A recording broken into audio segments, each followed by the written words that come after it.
हाँ जी दोस्तों, कैसे हैं आप सभी लोग। मैं शशांक स्वागत करता हूं आप सभी का एक बार फिर से brain booster YouTube channel reasoning by Shash पे। इस सेशन में आज हम लोग डिस्कस करने वाले हैं कि जो स्टूडेंट्स एसबीआई पीओ क्लर्क को टारगेट कर रहे हैं, इस साल के 2 ही एग्जाम रह गए बैंकिंग के एसबीआई पीओ क्लर्क। आरबीआई आता है तो पता नहीं, आरबीआई असिस्टेंट। लेकिन अभी जो मेन एग्जाम बाकी हैं, जो ये बाकी हैं, जिनका एक्सपेक्टेड नोटिफिकेशन नवंबर के एंड तक या फिर दिसंबर के फर्स्ट वीक में एक्सपेक्टेड है। तो डिस्कस करेंगे कि कैसे हम लोग फर्स्ट अटेम्प्ट में इस एग्जाम को निकाल सकते हैं, क्लर्क और पीओ को। क्या हमारी 50 डेज की प्लानिंग रहनी चाहिए, क्या मास्टर प्लानिंग रहनी चाहिए, क्या स्ट्रेटेजी रहनी चाहिए जिससे हम लोग इस चीज को 50 डेज में फर्स्ट अटेम्प्ट में निकाल सकें। और this is not only for prelims, मैं केवल प्रीलिम्स की बात नहीं कर रहा हूं, I am talking about pre plus mains.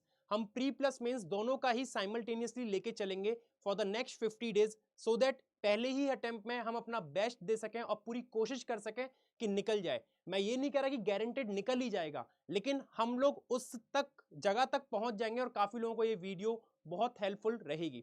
तो एंड तक देखिएगा, बने रहिएगा। हर एक सेक्शन पे हम लोग वर्क करेंगे, रीजनिंग, इंग्लिश, क्वांट, और सीखेंगे, समझेंगे कि क्या हम लोग की प्रॉपर स्ट्रेटेजी रहनी चाहिए ताकि हम लोग इस एग्जाम को निकाल सकें। स्टार्ट करते हैं रीजनिंग के सेक्शन के साथ कि रीजनिंग में दो भागों में मैंने बांटा है, प्रीलिम्स और मेंस। प्रीलिम्स और मेंस में बांटा है। प्रीलिम्स में हमें ऐसा क्या करना है for the next 45 to 50 days. मैं फिर एक बात रिपीट करूंगा कि आपको साइमल्टेनियसली दोनों चीज लेके चलनी है, प्रीलिम्स का एग्जाम भी, मेंस का भी। दोनों प्रिपरेशन एक साथ करोगे तभी कुछ बात बनेगी। अगर आप ऐसा सोच रहे हो कि पहले प्रीलिम्स की तैयारी कर लेते हैं, प्रीलिम्स देने के बाद रिजल्ट आएगा मेंस का, फिर मैं तैयारी करूंगा मेंस की, तो फिर तो कोई टाइम ही नहीं रह जाएगा आपके पास करने के लिए। तो अभी से ही करना पड़ेगा। आप लोग ने क्या करना है देख लो। रीजनिंग में डेली आप लोगों ने 5 से 10 पजल आपने लगानी लगानी है। 5 पजल मैंने यहां पे लिखा है, आप चाहें तो 5 से ज्यादा भी कर सकते हैं, लेकिन एटलीस्ट मिनिमम टारगेट तो ये रहना चाहिए कि डेली 5 पजल मैं लगाऊं। पजल का मतलब सिटिंग अरेंजमेंट भी इंक्लूडेड है। डेली 5 से 10 पजल रहनी चाहिए प्रीलिम्स लेवल की, फॉर पीओ एंड क्लर्क दोनों लेवल की रहनी चाहिए। सोर्स क्या है सर, कैसे प्रैक्टिस करें, कहां से मिलेगी ये? तो उसका सोर्स मैं डेली अपने ही चैनल पे, इस चैनल पे पजल का एक सेशन लेके आता हूं जिसमें हम लोग डेली 4 पजल कंप्लीट करते हैं, how to solve 4 puzzle in 12 minutes. उसके अलावा और भी पजल्स मैं अपने टेलीग्राम चैनल पे अपलोड करता रहता हूं, मेंस की भी, आप वहां से भी उनकी प्रैक्टिस कर सकते हैं। राइट, तो ये मैंने सोर्स बता दिया और पजल बता दी कहां से हम डेली ये पजल को प्रैक्टिस कर सकते हैं। साथ ही साथ कुछ मिसलेनियस टॉपिक्स। क्यों मैंने ऐसा कहा कि डेली 5 पजल पे प्रैक्टिस करना है? क्योंकि आपको पेपर में 5 पजल एग्जैक्टली मिलेंगी ही मिलेंगी, 4 से 5 मिलेंगी ही मिलेंगी आपको एग्जाम में, जो आपका 35 में से 20 टू 25 मार्क्स का वेटेज होल्ड करती है। इसके साथ साथ आप लोग ने इन 3 चीजों पे, ये कुछ 6 टॉपिक्स मैंने यहां पे लिखे हैं, 6 टॉपिक्स लिखे, इन पे भी डेली वर्क करना है। डेली सिलॉग्स की प्रैक्टिस करनी है, एटलीस्ट 5 क्वेश्चन तो डेली करनी करने, 5 से ज्यादा आप करो अच्छी बात है। इनइक्वालिटी पे डेली पे वर्क करना है, blood relation, coding, decoding, direction और अल्फा न्यूमेरिक, इन चीजों पे भी आपको डेली वर्क करना ही करना है। क्योंकि केवल पजल से काम नहीं चलेगा, आपको एक सेक्शन अपना ऐसा बनाना पड़ेगा जिसमें आप फुल में से फुल स्कोर कर सको, 35 में से 35 स्कोर कर सको। और वो सेक्शन कोई और नहीं, केवल रीजनिंग का है, जिसमें बच्चा हंसते हंसते, मतलब चुटकियों में 35 आउट ऑफ 35 स्कोर कर सकता है अगर वो थोड़ी सी मेहनत करे तो। राइट, तो ये कुछ सेक्शंस हैं जो मैंने आपको बताए कि पजल पे डेली आपको 5 से 10 पजल प्रैक्टिस करनी है, 5 तो करनी है, उससे ज्यादा आपका मन है।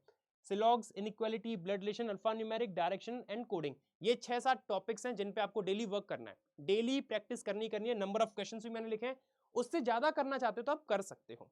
आगे मैं मूव करूंगा रीजनिंग के मेंस के लिए, मेंस के लिए हम कैसे प्रिपेयर करें। तो देखो, रीजनिंग का जो मेंस है, मेंस जो लेवल एग्जाम आता है, जो कुछ चीजें इंपॉर्टेंट है उसके लिए, वो क्या है? एक तो पजल आपको डेली करनी करनी है, क्योंकि पजल एक इंपॉर्टेंट पार्ट है प्रीलिम्स के पार्ट से भी और मेंस के पार्ट से भी, दोनों में पजल अच्छा खासा वेटेज रखती है।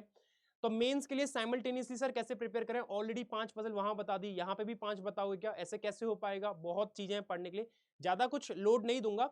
आपको डेली मेंस लेवल की भी 2 से 3 पजल प्रैक्टिस करनी ही करनी है, डेली 2 से 3। एक पीओ मेंस की कर लो, एक क्लर्क मेंस की कर लो, इस तरीके से कर लो, साइमल्टेनियसली लेके चलो चीजों को बैलेंस करके, कि नहीं करना है हम लोग को, क्योंकि प्री के साथ मेंस लेके चलोगे तभी कोई बात बनेगी। डेली 2 से 3 मेंस लेवल की पजल प्रैक्टिस करनी है। डेटा सफिशिएंसी के क्वेश्चंस पे बहुत ज्यादा वर्क करनी है, डेटा सफिशिएंसी के क्वेश्चंस आपको देखने को मिलेंगे, और ये एक ऐसा पार्ट है जिससे आपका स्कोर बूस्ट हो सकता है मेंस में, है ना। साथ ही साथ आप लोग ने इनपुट आउटपुट की भी प्रैक्टिस करनी है। इनपुट आउटपुट समटाइम्स क्या होता है एग्जाम में, मेंस में ऐसा आता है कभी कभी तो डिकोड हो जाता है पैटर्न, कभी कभी नहीं हो पाता है, लेकिन प्रैक्टिस करते रहनी है अपन लोग को। अपन लोग इस चीज की प्रैक्टिस करते रहेंगे तो हम लोग को एक आइडिया लग जाएगा क्वेश्चंस कैसे बन के आते हैं, क्या क्या पैटर्न उसमें यूज होता है। तो क्या पता लक ने साथ दिया तो वहां पे भी डिकोड हो जाएगा, है ना। अपनी तरफ से क्या करना है, प्रैक्टिस, जो होगा बाद में देखा जाएगा। इनपुट आउटपुट पे वर्क करना है डेली, डेटा सफिशिएंसी पे डेली वर्क करना है, साथ साथ मेंस की डेली 2 से 3 पजल आपने लगानी ही लगानी है। प्री भी करो, साथ में मेंस भी करो, टाइम निकालो, इन्वेस्ट करो। जहां 4 घंटा पढ़ रहे थे वहां 6 घंटा पढ़ो, 6 घंटे पढ़ रहे थे तो 8 घंटे पढ़ो, लेकिन करो चीजों को। कोडिंग डिकोडिंग नए पैटर्न की जो आती है उस पर भी वर्क करना है। ये जो दो टॉपिक है, इनपुट आउटपुट और कोडिंग डिकोडिंग, ये दो ऐसे टॉपिक हैं, लकीली टॉपिक हैं। डिकोड हो गए तो बढ़िया बात है, नहीं डिकोड हुए तो नहीं कर पाओगे आप इनको। ये ऐसे टॉपिक्स हैं, तो डेली इन पे प्रैक्टिस करो, डेली इनके क्वेश्चंस पे वर्क करो कि कैसे कैसे इनके क्वेश्चंस बन के आते हैं। आपको एक आइडिया लगेगा, पैटर्न्स आपके दिमाग में फिक्स हो जाएंगे, हाँ हाँ ऐसा होता है। तो क्या पता एग्जाम में कहीं ना कहीं ये चीजें आपको हेल्प कर जाएंगी, अगर ऐसे क्वेश्चंस आते हैं तो। आएंगे, डेफिनेटली आएंगे। और साथ ही साथ एक सबसे इंपॉर्टेंट पार्ट आपका मेंस के लिए जो आजकल बहुत ज्यादा वेटेज होल्ड करता है, एटलीस्ट 8 क्वेश्चंस तो देखने को मिल ही रहे हैं। एटलीस्ट 7 से 8 क्वेश्चंस तो इस टॉपिक से मिल रहे हैं, क्रिटिकल रीजनिंग। क्रिटिकल रीजनिंग में कुछ टॉपिक्स हैं जैसे अजम्पशन, आर्ग्यूमेंट, कंक्लूजन और आपके inference based, course of action हो गए। ये 5-6 टॉपिक्स ऐसे हैं जो आपके क्रिटिकल रीजनिंग में आते हैं और जिनका बहुत ज्यादा आजकल वेटेज बढ़ता जा रहा है मेंस के एग्जाम में। कैसे करें इसकी तैयारी? इसकी तैयारी करने के लिए आप एक काम कीजिए। देखो YouTube पे बहुत सारे सोर्स अवेलेबल है, मैं किसी का नाम नहीं लूंगा, बहुत अवेलेबल है, आप सर्च करेंगे मिल जाएगा। लेकिन साथ साथ मैं इतना कहूंगा, जिसकी रीडिंग एबिलिटी बहुत अच्छी होगी ना, जिसको चीजों को समझना अच्छे से आता है, जिस जो मतलब पढ़ अच्छे से सकता है, इंग्लिश जिसको समझ में आती है, डिसीजन जिसको लेना आता है, वो इस पार्ट को, क्रिटिकल रीजनिंग को अच्छे से क्रैक कर पाएगा, बहुत अच्छे से क्रैक कर पाएगा। भावनाओं में नहीं बहना है क्रिटिकल रीजनिंग को सॉल्व करते टाइम, चीजों की जड़ को समझना है, वो कहना क्या चाह रहा है और किस तरीके से उसमें हमें करना है चीजों को। डेली आप कोशिश करिए कि एक बेसिक लेवल से क्रिटिकल रीजनिंग स्टार्ट करो, जो बेसिक लेवल के क्वेश्चंस आते हैं। डायरेक्टली बैंक लेवल के क्वेश्चन से आप स्टार्ट करोगे ना, जो पैराग्राफ के फॉर्मेट में आते हैं, तो आप स्टक हो जाओगे। आप बेसिक लेवल से स्टार्ट करो, जो वन लाइनर्स के क्रिटिकल रीजनिंग के आते हैं, उसमें एक्यूरेसी बिठाओ। उससे क्या होगा ना, आपको आइडिया लगेगा कि सॉल्व कैसे करते हैं। जब वो आपके एक्यूरेटली सॉल्व होने लग जाए, फिर आप धीरे धीरे अपना लेवल बढ़ाना, है ना। तो डेली क्रिटिकल रीजनिंग पे भी आपको हाथ जमाना। डेली कोशिश करो कि 5 से 10 क्वेश्चन में निपटाऊं।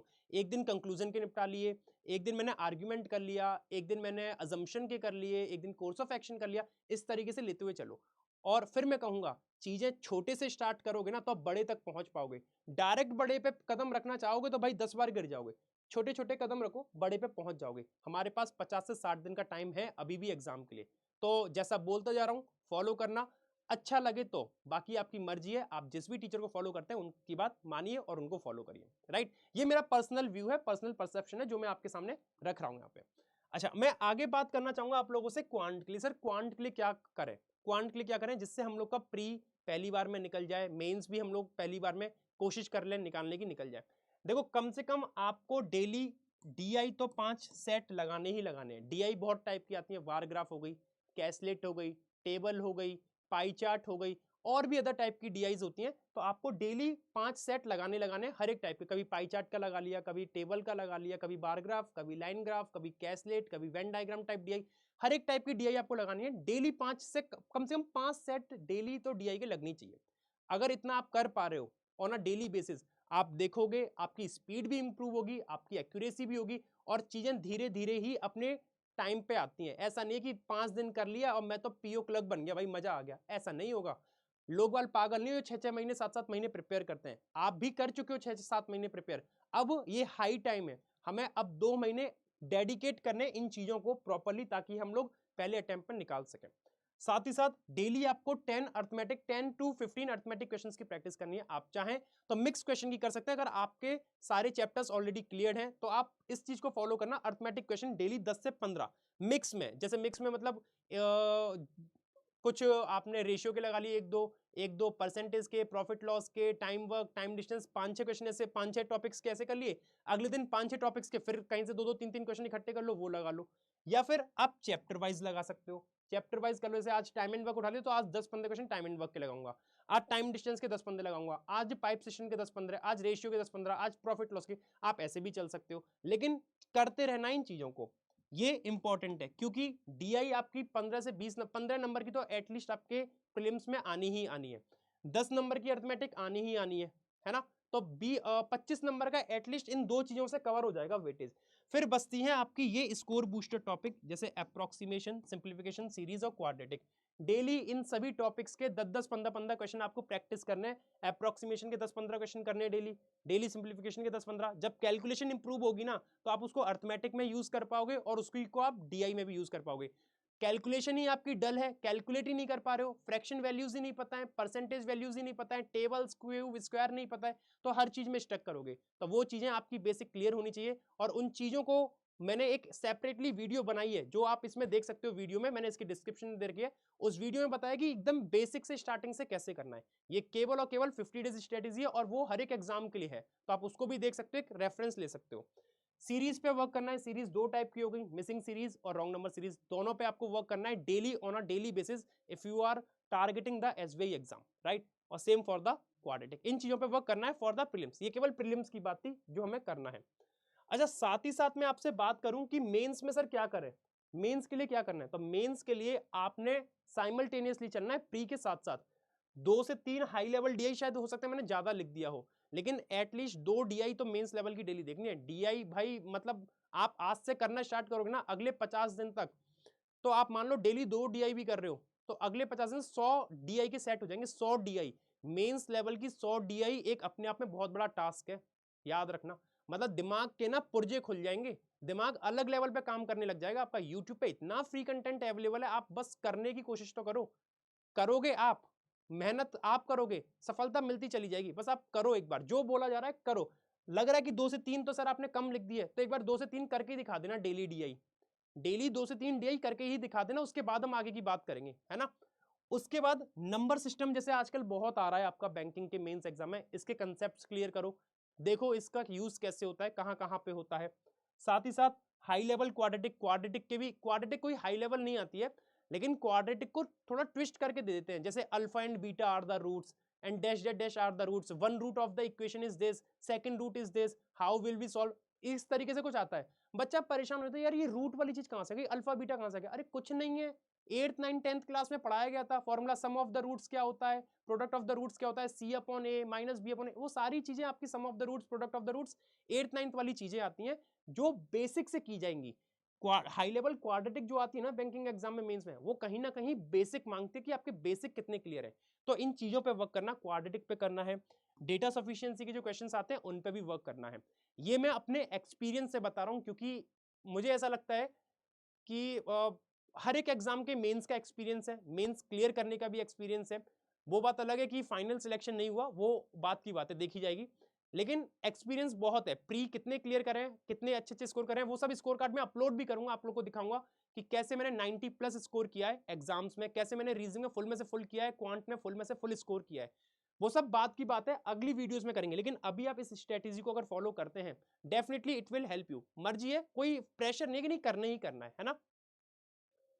उसी के साथ साथ इंग्लिश की मैं अगर बात करूं तो इंग्लिश से प्री और मेंस दोनों में एक ही चीज करनी है आपने, डेली रीडिंग करनी है। पहली बात तो reading is must for pre and mains. आपको जब तक रीडिंग की हैबिट नहीं पड़ेगी तब तक आप जो इंग्लिश का सेक्शन है कॉम्प्रिहेंशन वाला, उसको नहीं कर पाओगे। रीडिंग होनी बहुत जरूरी है। रीडिंग से पता क्या होता है, आधे से ज्यादा आपकी इंग्लिश तो आपकी रीडिंग एबिलिटी से सॉल्व हो जाएगी। अगर आप चीजों का सेंस लगाना सीख गए ना कि वो कहना क्या चाह रहा है, आधे से ज्यादा चीजें वहीं क्लियर हो जाएंगी। कोई रटने की जरूरत ही नहीं पड़ेगी, ग्रामर रूल्स वगैरह कुछ भी नहीं। जहां रीडिंग कंप्लीट हो गई, जहां रीडिंग पार्ट स्ट्रांग हो गया, आधे से ज्यादा इंग्लिश कंप्लीट हो गई वहां पे, याद रखना। डेली आपको 3 से 2-3 तो मैंने कम ही लिख दिए हैं। डेली कोशिश करना है 2 से 3 तो प्रीलिम्स के आरसी करें और 1-2 मेंस के रीडिंग कॉम्प्रिहेंशन करें, पैसेज जिसे हम कहते हैं, डेली करना है। क्लोज टेस्ट पे डेली वर्क करना है, डेली 5 सेट कम से कम क्लोज टेस्ट के निपटाओ, 5 सेट नहीं 2 से 3 तो डेली निपटाओ, प्री और मेंस के दोनों के मिला के। पैरा जंबल्स पे वर्क करना है, सीखना है कि पैरा जंबल्स को कैसे अप्रोच करते हैं। ये सब अप्रोचेस पता है कैसे आएंगे इंग्लिश में, जब अपना सेंस लगाना सीखोगे, कनेक्ट करना चीजों करना सीखोगे चीजों को, और वो सब चीजें तभी होंगी जब आपकी रीडिंग एबिलिटी इंप्रूव होगी। मैं बार बार इस चीज पे क्यों फोकस डाल रहा हूँ, क्योंकि reading is must, reading is definitely must, है ना। साथ ही साथ आपको एरर के क्वेश्चंस की प्रैक्टिस करनी है, how to spot the errors, इन सब चीजों पे। और डेली एडिटोरियल की क्लासेस लेनी है और वोकैब्स आपको डेली बेसिस पे रिवाइज करनी है जो एडिटोरियल की आ रही है। 10 वोकैब्स आ रही हैं, 10 याद करनी है। अगले दिन जो 10 आ रही हैं उनको याद करना है, लेकिन साथ ही साथ पिछले दिन की भी रिवाइज करनी है कि पिछले दिन वाली भूला तो नहीं हूं, उनको रिवाइज करना है और नई याद करनी है। तीसरे दिन पहले 2 दिन की जो रह गई उनको रिवाइज करूंगा, फिर तीसरे दिन पे शिफ्ट करूंगा, चौथे दिन पे उन प्रीवियस 3 दिन की याद करूंगा, मतलब रिवाइज करूंगा, फिर चौथे पे आऊंगा। तो ये एक साइकिल बनी हुई रहनी चाहिए।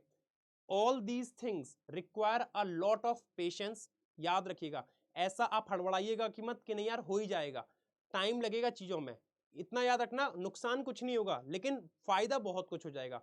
और जो फायदा आपको होगा ना, वो उन लोगों को नहीं होगा जो इन चीजों को हंसी मजाक में टाल देंगे। मैं गारंटी दे रहा हूं, आप फॉलो करके देखिए, नहीं रिजल्ट मिलता है, नहीं फायदा होता है, तो फिर आप मुझसे कहिएगा, है ना। अब ऐसा भी नहीं है कि यार मतलब मैं कोई भगवान हूं, मैंने कह दिया मिलेगा ही मिलेगा तो मिल ही जाएगा। कहीं ना कहीं पे कुछ ना कुछ अगर कमी रह गई, लक फेवर नहीं किया, तो हम कुछ कर नहीं सकते हैं।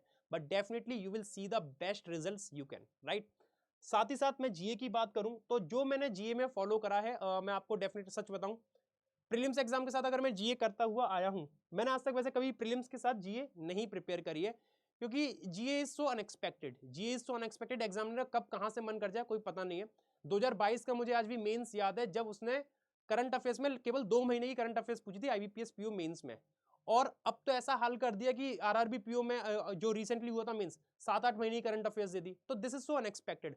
मैं केवल लास्ट मोमेंट पे ये करता हूँ, जब जैसे अब 50 दिन बचे हैं, तो मैं हर एक महीने की ना क्वेश्चन बैंक रटना स्टार्ट करता हूँ। उस क्वेश्चन बैंक में 300-400 क्वेश्चन आते हैं, हर एक महीने की क्वेश्चन बैंक में रटता हूँ, याद करता हूँ, प्रिपेयर करता हूँ। क्वेश्चन तो याद हो जाता है कि हाँ ये क्वेश्चन के नीचे उसका डिस्क्रिप्शन थोड़ी बहुत डिटेल लिखी रहती है, वो भी हम लोग के माइंड में फिक्स बैठ जाती है। रिवाइज होती रहती है चीजें कि हाँ इस न्यूज के बारे में ये चीजें और थी।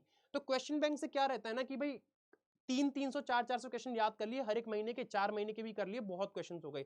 मैं मान ही नहीं सकता कि 20 नंबर आप जीए में ना स्कोर कर पाओ, 15 से 20 तो डेफिनेटली कर ही लोगे। और मर्जी है भाई कि अगर हमें पूरी पूरी न्यूज पढ़नी है कि नहीं हम तो डेली की न्यूज पढ़ेंगे, नोट्स बनाएंगे, ये करेंगे, you can follow that thing. मैंने कभी फॉलो नहीं की वो चीज, और मुझे वो केवल और केवल टाइम वेस्ट वाली चीजें लगती हैं। क्योंकि आप मान लो कि आप अप्रैल की चलो बना लिए, अपने पूरे नोट्स बना लिए पूरे महीने के, मई के बना लिए, जून के बना लिए, जुलाई अगस्त सितंबर अक्टूबर के बना लिए, है ना, कर लिया। मान लो एसबीआई का आपका एग्जाम है जनवरी में मेंस है, याद रहेगी आपको वो सारी चीजें जो आपने बनाई अप्रैल से लेकर, सारी चीजें सारी याद रहेंगी आपको। यार आईएएस पीसीएस की तैयारी नहीं कर रहे हैं, आईएएस पीसीएस की बिल्कुल तैयारी नहीं कर रहे हैं कि इतने सारे नोट्स बनाए ये करें। ये मेरा परसेप्शन है, मेरा व्यू है, जो मैं फॉलो करता हूं। आप अपने हिसाब से फॉलो कर सकते हैं, आप अपने बेस्ट टीचर जिनको फॉलो करते हैं जीए के लिए, आप उनकी सुन सकते हैं। ये जो मेरा व्यू था मैंने अपने आपके सामने रखा है, राइट। तो आज का सेशन मैं यहीं पे एंड करूंगा, और इतना ही कहूंगा, अगर आपने इन चीजों को भी आज से अगले 50 दिनों तक फॉलो कर लिया ना, आप डेफिनेटली बहुत सही रिजल्ट देखने को मिलेगा, ये मेरी गारंटी है, मैं गारंटी के साथ कह रहा हूं। और साथ ही साथ मेरी तरफ से जो हो सकता है, जैसे पजल का तो हम प्रीलिम्स के लिए कर ही रहे हैं, है ना। ये आईबीपीएस पीओ मेंस हो जाए, मेरा भी आईबीपीएस पीओ मेंस है, ये क्लियर हो जाए, मतलब क्लियर इन द सेंस मतलब ये एग्जाम हो जाए, उसके बाद से मैं डेली कोशिश करूंगा कि चैप्टर वाइज वीडियोस भी बना के डाल सकूं रीजनिंग की, और मेंस की भी हम लोग साइमल्टेनियसली तैयारी इस चैनल पे स्टार्ट कर सकें विद द बेस्ट कंटेंट। आप देखिएगा जो मैं पजल डेली अपलोड करता हूं, कैसी पजल्स हैं, क्या क्या लेवल है उनका। साथ ही साथ मेंस की पजल भी हम लोग बहुत जल्द स्टार्ट करेंगे after the IBPS PO mains exam, right. So आज के लिए इतना ही करूंगा, मैं इतना ही कहूंगा, आज की सेवा यहीं समाप्त करना चाहूंगा। अगर चैनल पर नए हो, चैनल को सब्सक्राइब कर लेना मन करे तो, और अगर ये चीज़ कंटेंट, ये मतलब जो मैंने आपको जानकारी दी अच्छी लगी हो तो लाइक कर देना और चैनल को सब्सक्राइब कर लेना। Thank you everyone. चैनल को आप इसका टेलीग्राम चैनल भी ज्वाइन कर सकते हैं, जो हमने लिंक दे रखी है कमेंट बॉक्स में और डिस्क्रिप्शन में। Thank you everyone, all the best for your future and all the best, keep preparing, और बताना कैसा लगा सेशन मुझे, ठीक है। Thank you.